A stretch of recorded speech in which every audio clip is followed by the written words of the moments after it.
like aircraft. President Biden speaking about the fires. Let's listen. Yesterday, I immediately approved Governor Newsom's request for what they call, and I know this is all sounds like government talk, but it's called the Major Disaster Declaration. This declaration allows folks, at the request of the governor, the declaration allows folks who have been impacted to get immediate cash assistance to cover things like everything from groceries to baby formula to prescriptions, because as you've seen and you reported, a lot of these places are burned to the ground. There's not a single thing left in their homes. And so if they contact disasterassistance.gov, anybody who's lost everything or anything of consequence, disasterassistance.gov or 1-800-621-3362. That's what they, disasterassistance.gov, 1-800-621-3362 to get the kind of help they need for everything from the basics that they don't have access to right now. And this morning, due to the magnitude of the disaster, I was talking with the governor, and he requested if I could increase the federal funding that was authorized under this legislation from 75% to 90%. We're increasing it to 100% of all the costs to be covered by the federal government for both the fire management assistance grants and the elements of what they call the disaster declaration. So today I'm announcing that the federal government will cover 100% of the cost for 180 days.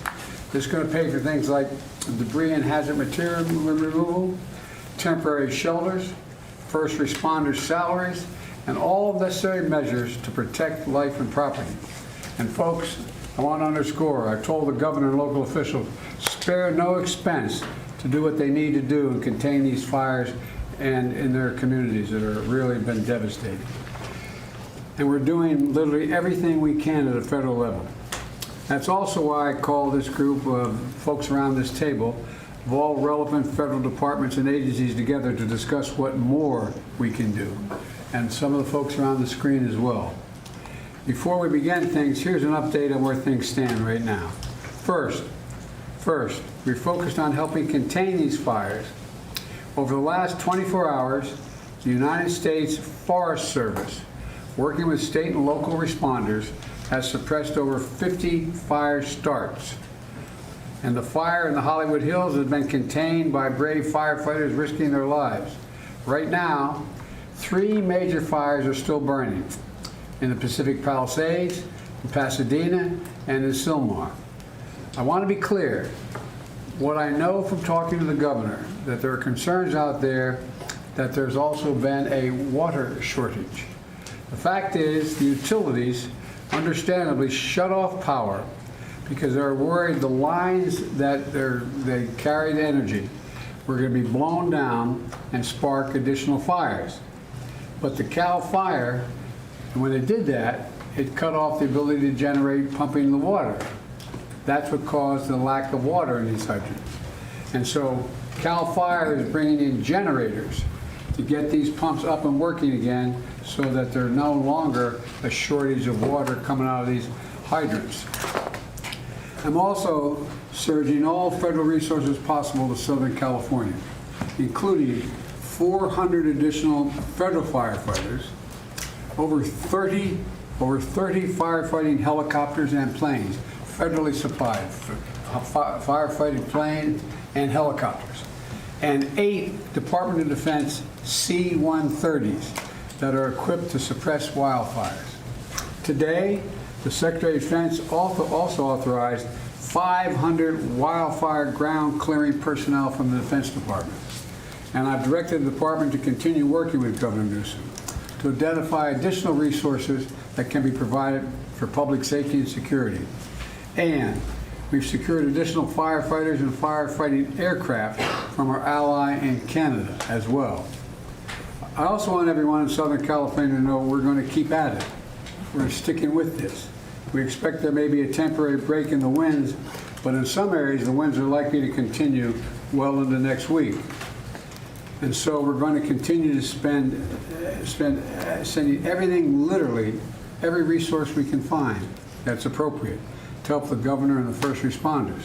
Second, we're focused on helping people who have been displaced or in many cases lost everything. You reported on, you've seen the homes just burned to the ground, whole areas burned to the ground, large areas. They've been displaced and they've lost everything.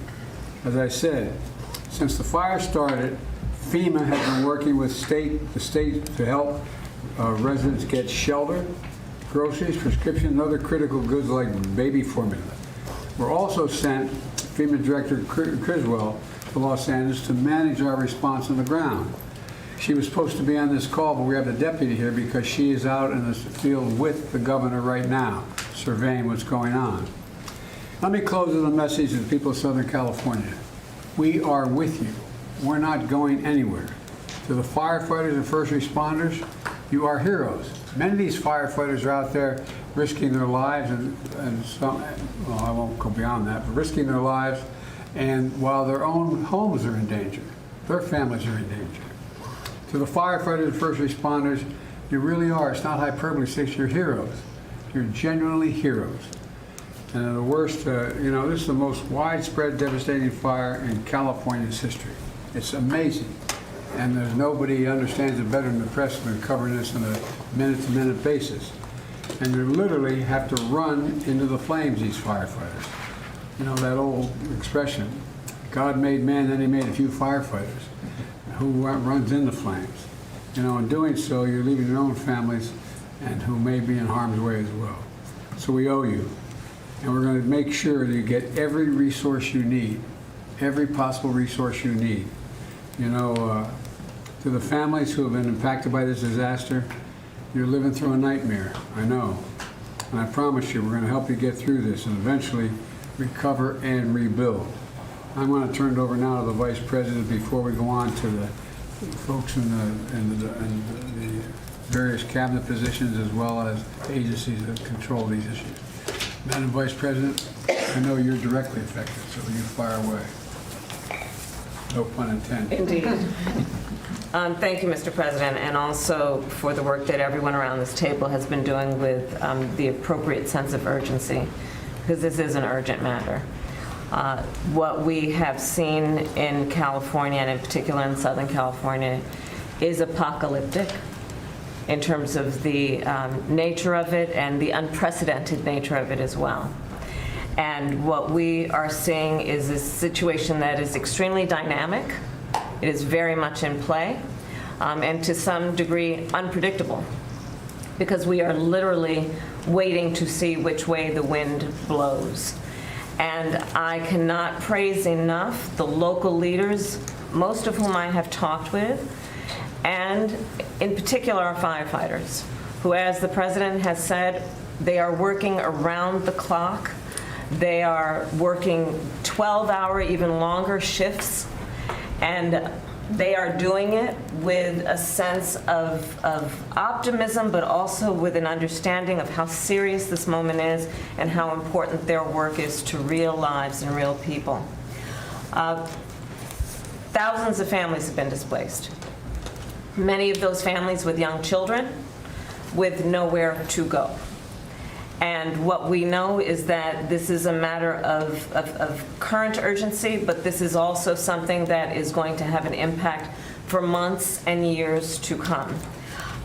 And on that point, I will also make note of the fact that, sadly, many insurance companies have canceled insurance for a lot of the families who have been affected and will be affected, which is only going to delay or place an added burden on their ability to recover. And I think that is an important point that must be raised, and hopefully there can be some way to address that issue, because these families, so many of them, otherwise will not have the resources to recover in any meaningful way. And many of them have lost everything. In the midst, however, of all of the trauma that has occurred, we have seen extraordinary acts of heroism. I am hearing countless stories of strangers helping strangers. People who are opening their homes where they are intact and have not had to evacuate, opening their homes to neighbors, to friends of neighbors, feeding them and providing shelter for them. And I do think that it speaks to the best of who we are as a country, which is in times of crisis, we find the heroes among us who we may not have known before, but act out of a sense of courage, but also a sense of community. And I applaud all those who are approaching this crisis with that. There you have Vice spirit. President Kamala Harris talking about the response to the fires here in California. She has a vested interest. Kamala Harris's house is literally about 2 miles as the crow flies in Brentwood, California, which is one of the neighboring neighborhoods in there. I'm Steve Ducey. I'm Brian Kilmeade. And I'm Ainsley Earhart. And click here to subscribe to the Fox News YouTube page to catch our hottest interviews and most compelling analysis.